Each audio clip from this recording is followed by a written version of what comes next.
सरबाजी साहब इस वक्त मौजूद हैं, प्रेसिडेंट है प्रेस क्लब कराची के। बहुत शुक्रिया सईद साहब आपके वक्त का। कल भी हम ये बात कर रहे थे कि इस किस्म के जुल्म ज़्यादतियाँ चैनल के साथ, इस चैनल के सहाफ़ियों के साथ जो कुछ हो रहा है, आज भी सिद्दीक जान जब अदालत में पेश हुए हैं मुकदमा तक खारिज कर दिया गया।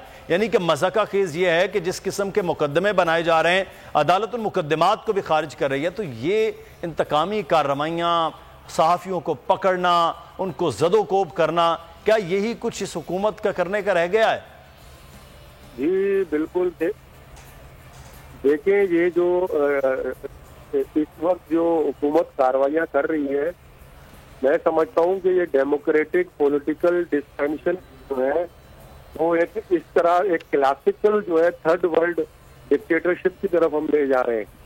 और ये जो पीडीएम की गवर्नमेंट जो इस तरह के अपने रैंक कर रही है और जिस तरह से वो इंतकामी कार्रवाइयाँ पॉलिटिकल वर्कर या सहाफ़ियों के खिलाफ कर रही है, मैं समझता हूँ कि इसके दूररस असरात जमहूरियत के लिए मुरतब होंगे।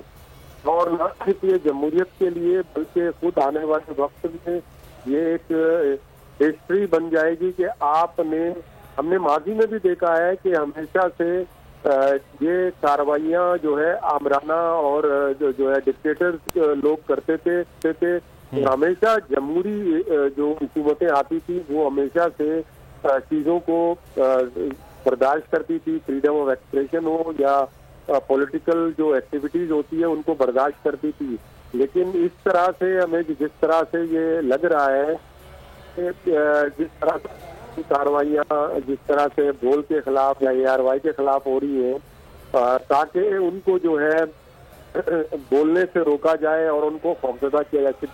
सिद्दीक का भी मसला मैं समझता हूँ इसी तरह से है कि उनको जो है होना तो ये चाहिए था कि आप जो है कानूनी तरीक़ेकार निपटाते, लेकिन आज जिस तरह आपने कहा कि उनको जो है उनको केस खारिज कर दिया गया है, तो ये क्या तमाशा बनाया कि आपने 3-4 दिन तक उसको हफ्ते बेजा में रखा, उसको अगवा किया, फिर उसको जो है मुख्तलिफ जगहों पे फिर उसको अदालत में पेश किया।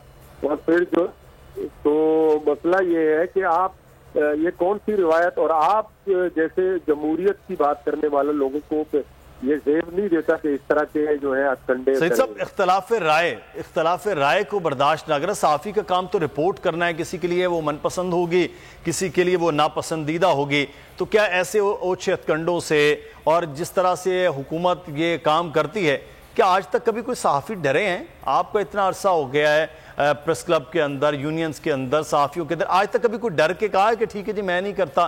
तो फिर क्यों ये करते हैं कि आज तक कोई डरा ही नहीं सहाफ़ी? तो देखिए, कराची प्रेस क्लब, आपको पता है कि कराची प्रेस क्लब में हमने हमेशा से कराची प्रेस क्लब का एक मकाम है और कराची प्रेस क्लब ने हमेशा सच का साथ दिया है। और हमारे बुजुर्गों ने इस जमहूरियत के लिए, बल्कि इस मुल्क में जो लूली लंगड़ी जमहूरियत इस वक्त है उसके लिए हमारे जो फोर फादर थे उन्होंने बेपनाह कुर्बानी उन्होंने बर्दाश्त की है। लेकिन हमने कभी भी आमराना जो तर्ज अमल हो हुकूमत का कभी सपोर्ट नहीं किए। और अभी भी हम जो है इन सारे चीज़ों के खिलाफ कराची प्रेस क्लब और हम यही अपने तंजीमों से, अपने यूनियन से दरख्वास्त करते हैं कि एक पे हमला, सब पे हमला होना चाहिए और सबको मिल के इस तरह की कार्रवाइयों के खिलाफ जो है खड़े होना चाहिए। क्योंकि अगर आप खड़े नहीं होंगे तो कल मेरी बारी है, कल तो अगर किसी की आज उनकी बारी है तो कल मेरी बारी भी हो सकती है। तो मैं समझता हूँ कि ये आने वाला जो वक्त है ये खुद इनके लिए जो है ना, ये दूररस इसके नताइज मुरतब होंगे। तो नज़र भी आ रहे हैं कि इस वक्त जो अवामी रद्द अमल है वो भी ये देख रहा है कि किस जानिब सच खड़ा है, क्या गलत किया जा रहा है सहाफ़ियों के साथ। बहुत शुक्रिया सईद सरबाजी साहब हमारे साथ मौजूद थे। अगर आपको ये वीडियो पसंद आई है तो सब्सक्राइब कीजिए और बेल आइकॉन को प्रेस कीजिए। सुप्रीम कोर्ट के मंसूर अली शाह साहब जस्टिस एक ऑर्डर पास किया उनकी बेंच, और उस ऑर्डर के अंदर उन्होंने बड़ा क्लियर बता दिया कि जी बरियत की जो दरखास्तें हैं वो कब कब लगेंगी। उसमें से एक वजह उन्होंने बताई कि जी जब कोई क्राइम ही ना हुआ हो तो बरी कर दें ताकि अदालतों पे बोझ ना रहे, वो केसेस चलते ना रहे। सुप्रीम कोर्ट ये मिसालें कब बनाएगा? ऐसे लोगों के खिलाफ जो इस तरह की FIR काट रहे हैं, वैसे ऑफिसर्स, और ऐसे लोग जो इस तरह के केसेस को जजेस चला रहे हैं।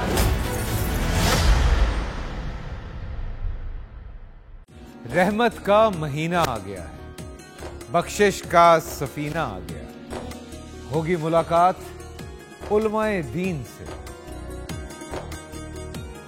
جو دیں گے اتحاد بین المسالکین کا درس، ذکر ہوگا انبیاء کرام کا، رمضان کی اسپیشل ٹرانسمیشن رمضان میں۔